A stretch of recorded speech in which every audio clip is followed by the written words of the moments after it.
এদেশের মানুষ জানে, বিএনপি নেতাকর্মীরা জানে যে বিএনপির শীর্ষ পর্যায়ের নেতাদের মাজা অনেক আগেই ভেঙে গেছে। বিএনপি নামক এই দলটির মাজা ভাঙা বলে তারা ঘরে উঠেছে। এরা আবার মাজা সোজা করে কী দাঁড়াবে? কর্নেল ওলি আহমেদ ওখানে জনসভা, তার এলাকায় জনসভা বলছিল এই খালেদা জিয়া তারেক জিয়াই মা বেটা মূলে দেশটা খেলো গিলা, এবং এটাও বলছিল যে এই দুইটাই হচ্ছে দেশ ধ্বংসের পিছনে মূল কারণ। এটা আমাদের কথা না, এটা বিএনপির একসময় নেতা এবং বিএনপির ঘনিষ্ঠ মিত্র কর্নেল ওলি আহমেদের কথা। তো এই সমস্ত তাদের দলেরই, তাদের মিত্রদেরই যেখানে অজস্র এরকম উক্তি আসে এই বিএনপির নেত্রী তারেক রহমানের বিরুদ্ধে, সেই জায়গাটা এখন নতুন করে মির্জা ফখরুলরা একেবারে পুত পবিত্র সাধু সেজে কথা বলে জনগণকে বিভ্রান্ত করার চেষ্টা করছে। এগুলো কোনো লাভ নেই। আমরা কোথাও যুদ্ধ আমরা এটা সমর্থন করি না।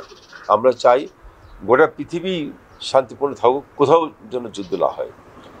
আপনারা লক্ষ্য করেছেন যে যখন ফিলিস্তিনিতে, গাজায় ফিলিস্তিনিদের উপরে যখন বর্বরচিত্র ইসরায়েলে হামলা হয়েছে, গণহত্যা হয়েছে, সেটার বিরুদ্ধে আমাদের মাননীয় প্রধানমন্ত্রী শেখ হাসিনা কিন্তু উনি প্রতিবাদ করেছেন।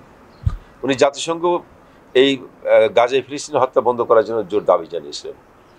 মাননীয় প্রধানমন্ত্রী বিশ্বের বড় বড় রাষ্ট্রপ্রধানদের, সরকার প্রধানের সঙ্গে যখন বৈঠক করেছেন, তখনও কিন্তু এই ফিলিস্তিনের যুদ্ধ বন্ধ করার জন্য আহ্বান জানিয়েছিলেন।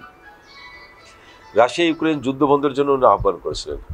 ইউক্রেনের প্রেসিডেন্টের সঙ্গে বৈঠক হয়েছে, তখন সেখানেও তিনি আহ্বান করেছিলেন যুদ্ধ নয়, আলোচনার মাধ্যমে শান্তিপূর্ণ পরিবেশ তৈরি করার জন্য।